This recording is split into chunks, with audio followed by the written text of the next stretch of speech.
नाशिकमध्ये मुसळधार पावसासह पुराचा कहर, जनजीवन विस्कळीत, शेकडो नागरिकांचे सुरक्षित स्थळी स्थलांतर। गेल्या 2 दिवसांपासून सुरू असलेल्या मुसळधार पावसामुळे नाशिक जिल्ह्यातील अनेक भागांना पुराचा फटका बसला असून जनजीवन पूर्णपणे विस्कळीत झाले आहे। पूरस्थितीच्या पार्श्वभूमीवर प्रशासनाकडून युद्ध पातळीवर उपाययोजना सुरू असून नागरिकांच्या सुरक्षेच्या दृष्टीने विविध महत्त्वाचे निर्णय घेण्यात आले आहेत।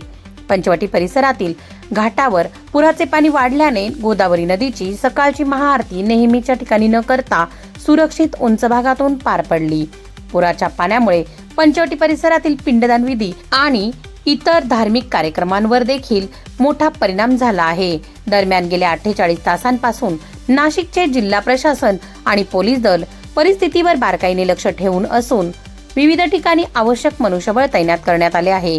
संभाव्य आपत्कालीन परिस्थितीचा सामना करण्यासाठी लष्करासह प्रमुख रुग्णालयांनाही सतर्क राहण्याचे निर्देश देण्यात आले आहेत।